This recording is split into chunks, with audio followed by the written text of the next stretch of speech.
साथियों नमस्कार। पटना बिहार से मैं अमिताभ कुमार दास, आईपीएस 94 बैच, और आप देख रहे हैं मेरा अपना यूट्यूब चैनल दास बोले बिंदास। क्योंकि जब बुज़दिलों ने मुंह में दही जमा लिया हो तो दास का बिंदास बोलना जरूरी हो जाता है। साथियों, खबर यह है कि नरेंद्र मोदी और गौतम अडानी के गिरोह ने बॉम्बे स्टॉक एक्सचेंज में शेयर मार्केट में 30 लाख करोड़ रुपए का घोटाला किया है, जिसमें 5 करोड़ हिंदुस्तानियों के पैसे डूब गए हैं। अब इस वीडियो को आखिर तक दिल थाम कर देखिए। साथियों, बॉम्बे स्टॉक एक्सचेंज तो आप जानते होंगे, जो बंबई में है, दलाल स्ट्रीट में है, और वहां शेयरों का कारोबार होता है। रोज करोड़ों अरबों के शेयर खरीदे जाते हैं, बेचे जाते हैं। बॉम्बे स्टॉक एक्सचेंज से आम आदमी को पहले ज्यादा ताल्लुकात नहीं थे, और वहां कुछ बिजनेस हाउसेस, कुछ व्यावसायिक घराने ही काम करते थे। 1991 में जब नरसिम्हा राव प्रधानमंत्री बने भारत के, और डॉक्टर मनमोहन सिंह उनके वित्त मंत्री बने, तो उस समय आप जानते हैं अर्थव्यवस्था का उदारीकरण हुआ, लिबरलाइजेशन हुआ। और उस उदारीकरण में उसके पहले का जो था लाइसेंस परमिट राज जिसको कहते हैं, उसके पहले की जो व्यवस्था थी, उस व्यवस्था को समाप्त कर दिया गया। तो 1991 को आप मान सकते हैं कि आजाद हिंदुस्तान का एक वो महत्वपूर्ण साल था, जिसमें अर्थव्यवस्था का उदारीकरण हुआ। और उसके बाद आम आदमी भी धीरे धीरे जो मुख्य धारा है अर्थव्यवस्था की, उससे जुड़ने लगा। और आम आदमी को भी ये शेयरों का खेल, ये बिकवाली का दौर, ये खरीदने का दौर, कौन शेयर धड़ाम गया, सेंसेक्स कैसे उछला, ये कैसे गिरा, ये सब थोड़ी थोड़ी बातें समझ में आने लगी। और उसके बाद तो ऐसा हुआ कि बहुत सारे टीवी चैनल जो है वो पूरी तरह इसी को समर्पित हो गए, जो दिन रात यही दिखाते हैं कि कौन शेयर कहाँ चल रहा है, क्या हो रहा है। और अब तो स्टॉक ट्रेडिंग करना, यानी ऑनलाइन स्टॉक में पैसे लगाना, शेयर खरीदना बेचना वगैरह देश में बहुत पॉपुलर हो गया है। इस पॉपुलरिटी की ये वजह है कि आप घर बैठे काम कर सकते हैं, और जो आपको पैसा होगा वो सफेद धन होगा, व्हाइट मनी होगा। तो ये सब किस्सा है। अब ये बात मैं इसलिए बता रहा था कि कल राहुल गांधी ने एक बहुत महत्वपूर्ण प्रेस कॉन्फ्रेंस किया। प्रेस कॉन्फ्रेंस में राहुल गांधी ने जो इल्जाम लगाया वो बहुत चौंकाने वाला और बहुत गंभीर इल्जाम है। राहुल गांधी ने कहा कि अभी भारत के इतिहास में शेयर मार्केट का सबसे बड़ा घोटाला हुआ है। घोटाला किस तरह हुआ है, ये आसान शब्दों में समझिए। देखिए, 13 मई को, इसी साल 13 मई को, जो हमारे तड़ीपार गृह मंत्री हैं अमित शाह, उन्होंने एनडीटीवी चैनल को, चैनल का नाम ध्यान से सुनिए, एनडीटीवी चैनल को एक इंटरव्यू दिया और कहा कि देखिए, ये शेयर खरीद लेने चाहिए, ये शेयर के दाम बढ़ने वाले हैं और ऐसे बढ़ेंगे, नतीजों के बाद बढ़ेंगे, उसमें उछाल आएगी, फल्ला फल्ला। मतलब गृह मंत्री अमित शाह ने लोगों को शेयर खरीदने के लिए प्रेरित किया। 19 मई को जो प्रधानमंत्री है नरेंद्र मोदी, उन्होंने भी एनडीटीवी को एक इंटरव्यू दिया। अब फिर एनडीटीवी का नाम याद रखिए, और उसमें मोटा मोटी यही बातें मोदी जी ने भी की कि भाई 4 जून को शेयरों में उछाल आ जाएगा, तो ऐसे खरीद लीजिए, वैसे खरीद लीजिए, इससे आपका फायदा हो जाएगा, ये वो। मतलब गृह मंत्री और प्रधानमंत्री ने दोनों एक ही बात की। और जिस चैनल को इंटरव्यू दिया गया वो एनडीटीवी है, न्यू दिल्ली टेलीविजन, जिसे गौतम अडानी ने खरीद लिया है। आप जानते हैं अडानी ने एनडीटीवी खरीद लिया, रवीश कुमार को एनडीटीवी छोड़ना पड़ा। तो ये गौतम अडानी, जो कि मोदी के परम मित्र हैं या मोदी के मालिक हैं, जो भी कहिए, उनका चैनल है। मतलब ये भी बहुत सोच समझ कर एक खास चैनल को इंटरव्यू दिया गया था। अब जो देश का प्रधानमंत्री है और गृह मंत्री है, जो इतने ऊंचे ऊंचे पदों पर विराजमान है, वो अगर आम लोगों को कहे कि भाई शेयर खरीदिए, तो आम आदमी को क्या होगा, उसके हाथ में तो खुजली होने लगेगी शेयर खरीदने की, कि ये लोग इतने ऊंचे पदों पर हैं, जरूर इनको कुछ मालूम होगा। उसके बाद देखिए कैसे खेल खेला गया घोटाले का। उसके बाद 1 जून को जब शाम तक 7वें चरण यानी अंतिम चरण का मतदान संपन्न हो गया, तो उसके बाद शाम 6:30 के बाद आने लगे एग्जिट पोल्स अलग अलग चैनलों पर। उसमें ज्यादातर चैनलों ने, जो मोदी मीडिया के चैनल्स हैं, ज्यादातर चैनलों ने एग्जिट पोल्स में क्या दिखाया कि भाजपा को सहयोगियों के साथ प्रचंड बहुमत मिल रहा है, प्रचंड। मतलब किसी ने कहा 300 क्रॉस कर जाएगा, किसी ने कहा 350। एक भाई साहब के चैनल ने, एक्सिस इंडिया एक चैनल है, सर्वे एजेंसी है, उसने तो कहा कि भाई 401 तक पहुंच जाएगा एनडीए का। तो पूरा एक माहौल बना दिया गया इस देश में कि प्रचंड बहुमत के साथ भाजपा और उसके सहयोगी सत्ता में दोबारा आ रहे हैं। अब देखिए, बिंदुओं को एक दूसरे से कनेक्ट कीजिए। पहले तड़ीपार और प्रधानमंत्री ने एनडीटीवी को इंटरव्यू दिया, उसके बाद एग्जिट पोल्स आए गोदी मीडिया के चैनलों पर, जिसमें बताया गया कि प्रचंड बहुमत भाजपा को मिल रहा है। और उसके बाद 3 जून को शेयरों में जो कहते हैं ना बहुत उछाल आया, वो सब एग्जिट पोल्स का नतीजा था। उछाल की वजह से क्या हुआ कि बहुत सारे लोगों ने पैसे बनाने के चक्कर में इधर शेयर खरीदे, उधर शेयर खरीदे, इधर उछल कूद की, उन लोगों ने मतलब पूरा शेयर खरीद लिया। जिन लोगों ने समझदारी से काम नहीं किया, जो लोग समझदार थे तो वो तो समझ गए कि भाई दाल में कुछ काला है, और वो तो थोड़ा हाथ बांध कर बैठे रहे। लेकिन ज्यादातर लोगों को लगा कि प्रधानमंत्री ने कहा है कि उछाल आएगा, ये आएगा, वो आएगा। उसके बाद देखिए कैसे खेल हुआ कि 4 जून को जब मतगणना एक्चुअल हुई, असली में वोटों की गिनती हुई, तब तो भाजपा का बैंड बज गया। भाजपा को पिछली बार से 62 सीटों का नुकसान हुआ। पिछली लोकसभा में भाजपा की 303 सीटें थी, इस बार 241 सीटें आई, है ना। और अब की बार 400 पार, उस नारा का तो समझिए अचार बन गया, उस नारा का तो एक मजाक बन के रह गया। और ऐसा मतलब 2014 के बाद ऐसा मतलब पहली बार हुआ जब भाजपा अपने बहुमत पर, अपने दम पर बहुमत नहीं ला सकी। उसके बाद वही हुआ जो होना था, जो शेयर थे वो धड़ाम धड़ाम धड़ाम धड़ाम गिरने लगे।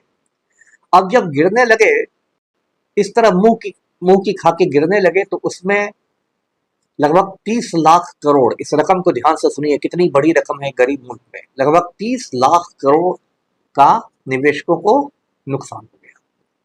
और ये कोई 1-2 निवेशक नहीं थे, ये लगभग 5 करोड़ हिंदुस्तानियों के पैसे थे। मतलब 5 करोड़ हिंदुस्तानियों को नरेंद्र मोदी, गौतम अडानी और तड़ीपार अमित शाह के गैंग ने चूना लगा दिया। अब राहुल गांधी ने कहा कि भाई ये स्टॉक मार्केट का सबसे बड़ा घोटाला है और इसकी जांच जेपीसी से करानी चाहिए। अब आप बोलेंगे ये जेपीसी क्या होती है? तो जेपीसी का मतलब हुआ ज्वाइंट पार्लियामेंट्री कमेटी, जिसको हिंदी में कहते हैं संयुक्त संसदीय समिति।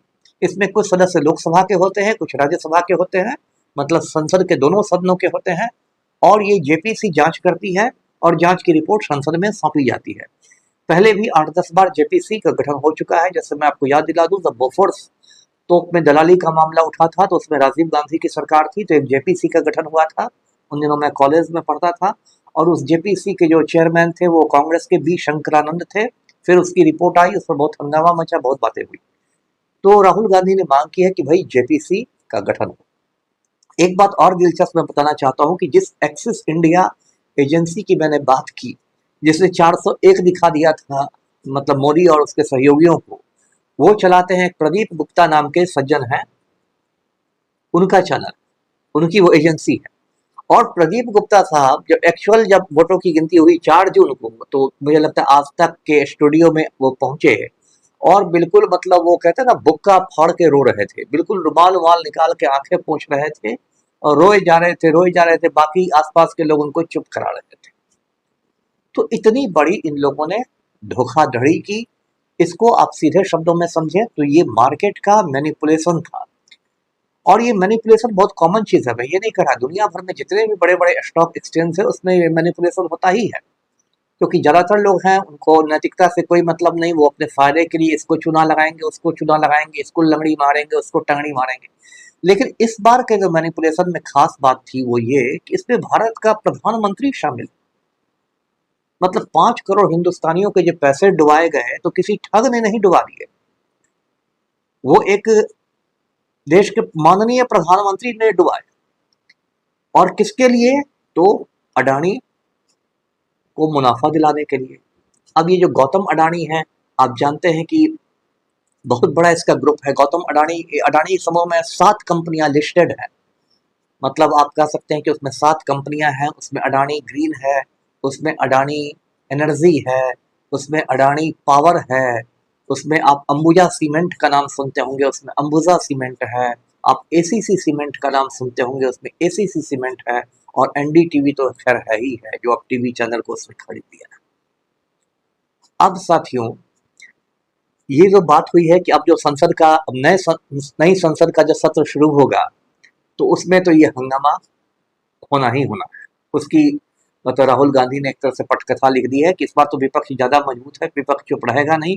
और कल प्रेस कॉन्फ्रेंस में राहुल गांधी की झड़प भी हो गई एक महिला पत्रकार से। उस महिला पत्रकार ने कहा कि आप लोग तो फिर वही काम कीजिएगा कि जेपीसी के नाम पर आप लोग संसद ठप कीजिएगा, समय बर्बाद कीजिएगा, फला चिल्ला। तो राहुल गांधी उखड़ गए, उन्होंने कहा कि आप बीजेपी की भाषा बोलती हैं तो बीजेपी का टी शर्ट भी पहन लीजिए। तो दोनों में तू मैं भी हुई।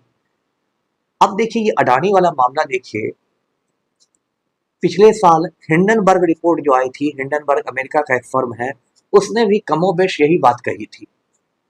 मतलब ये स्टॉक एक्सचेंज घोटाले की बात नहीं की, उसने कहा कि किस तरह अडानी चूना लगा रहा है लगातार हिंदुस्तान की अर्थव्यवस्था को।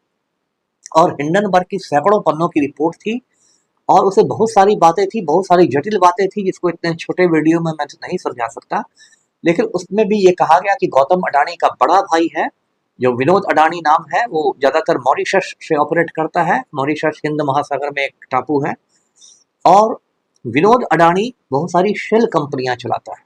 जो आप लोग मेरा वीडियो नियमित देखते होंगे तो मैंने पहले शेल कंपनियों का मतलब समझाया है।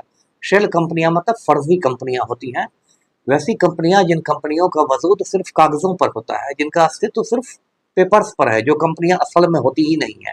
शेल कंपनियां जो होती है वो लोगों को ठगने के लिए, संस्थानों को ठगने के लिए, ऑडिट करने वालों को ठगने के लिए, जो कंट्रोलिंग अथॉरिटी है स्टॉक मार्केट का उसको ठगने के लिए, आम जनता को ठगने के लिए बनाई जाती है। और उसके द्वारा मनी लॉन्ड्रिंग किया जाता है, इधर का पैसा उधर, उधर का पैसा इधर किया जाता है। 2 नंबर के सारे काम शेल कंपनियों के माध्यम से होते हैं।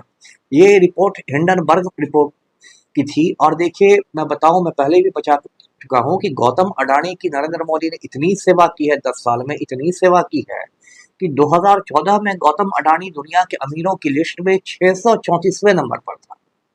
634वें पर था। और 2023 आते आते वो अमीरों की लिस्ट में तीसरे नंबर पर पहुंच गया था। और यदि हिंडनबर्ग रिपोर्ट नहीं आई होती बीच में, इसने उसका खेल खराब नहीं किया होता, तो गौतम अडानी दुनिया का सबसे अमीर आदमी बन जाता है। इससे मुझे और एक दिलचस्प बात याद आ गई। मैं कंप्यूटर पर कुछ टाइप कर रहा था कीबोर्ड पर, तो मुझे गौतम बुद्ध टाइप करना था। जो भगवान बुद्ध थे उनको गौतम बुद्ध भी कहते हैं। तो पहले मैंने जहां गौतम टाइप किया, कि कंप्यूटर ने अपनी तरफ से उसमें अडानी जोड़ दिया। तो मैंने मतलब सर पीट लिया कि 2500 साल में हिंदुस्तान की ये स्थिति हो गई है कि हम लोग गौतम बुद्ध से गौतम अडानी तक पहुंच गए हैं।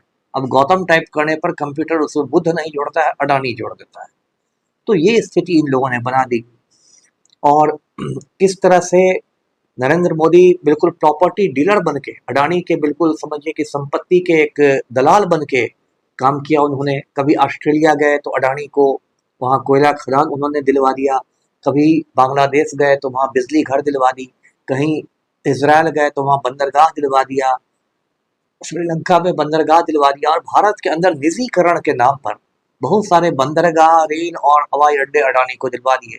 गुजरात में जो अडानी का बंदरगाह है, मुंद्रा बंदरगाह वगैरह, उसमें तो बराबर मादक द्रव्यों की बड़ी बड़ी खेप पकड़ाती है, ड्रग्स के बड़ी बड़ी खेप पकड़ाती है। कुछ लोगों का तो मतलब ये भी शक है कि अडानी मादक द्रव्यों के भी व्यापार में शामिल है। तो यही इस देश की इन लोगों ने हालत कर रखी है साथियों। तो ये कहानी तो आपको हिंडनबर्ग रिपोर्ट की है। साथियों, स्टॉक मार्केट से एक और बात मुझे याद आई। जब मैं स्टूडेंट हुआ करता था, ये 92 की बात है, हाल में उदारीकरण हुआ था अर्थव्यवस्था का 91 में। तो स्टॉक मार्केट में एक बहुत बड़ा घोटाला हुआ था, जिसको प्रतिभूति घोटाला कहते हैं। वो उसको इंग्लिश में सिक्योरिटी स्कैम कहते हैं। उस घोटाले का सूत्रधार था हर्षद मेहता नाम का आदमी, संयोग से वो भी गुजराती ही था। और हर्षद मेहता ने क्या किया था कि उसने अपनी ओर से शेयर बाजार को और निवेशकों को 5000 करोड़ रुपए का चूना लगाया था। हर्षद मेहता का भी जो था वो बहुत शातिराना तरीका था। वो इनसाइडर ट्रेडिंग करता था, एक बैंक से लोन लेकर दूसरी कंपनी में इन्वेस्ट करता था, फिर वहां से लोन लेकर तीसरी में करता था। उसने कई बैंकों को भी चूना लगाया और प्रतिभूति घोटाला उजागर होने के बाद कई बैंकों के शीर्ष पदाधिकारियों को जेल की हवा खानी पड़ी। जो विजया बैंक के चेयरमैन थे, उन्होंने तो खुदकशी कर ली, आत्महत्या कर ली। और बाद में हर्षद मेहता को भी सुप्रीम कोर्ट के द्वारा जेल की सजा सुनाई गई, और ऐसा मतलब इत्तेफाक है कि उस की मौत भी जेल के अंदर ही हुई। कैदी के रूप में ही हर्षद मेहता मरा। 5,500 करोड़ रुपया उसका धरा का धरा रह गया।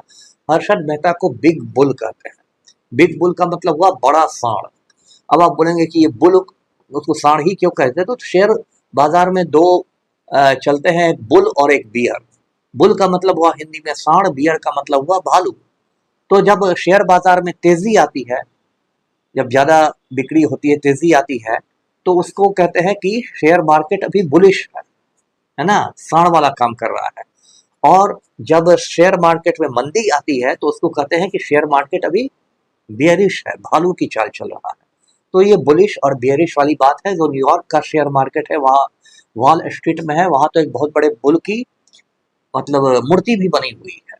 तो ये बुल और बियर का खेल है। ये सब बातें मैं इसलिए बता रहा हूँ कि आपको शेयर बाजार की जटिलताएं समझने में आसानी हो, और किस तरह ये लोग देश को चुनाव लगा रहा है, ये नरेंद्र मोदी और गौतम अडानी का गिरोह, ये भी आपको समझने में आसानी हो। तो साथियों, आज का वीडियो इसी पर था। हमें देखना है कि क्या जो इतना बड़ा घोटाला हुआ है, इस मामले में मोदी और अडानी को जेल की सजा होती है या नहीं। इस बार तो मोदी की बहुत कमजोर सरकार है। अब की बार 400 पार तो खत्म हो गया। अब की बार लंगड़ी सरकार है। पलटू राम की बैसाखी भी है और नायडू की भी बैसाखी है। अब देखते हैं कि इस इतने बड़े घोटाले की जेपीसी जांच होती है या नहीं, और मोदी जेल की हवा खाता है या नहीं। तो धन्यवाद। जय हिंद। चैनल को सब्सक्राइब कीजिए।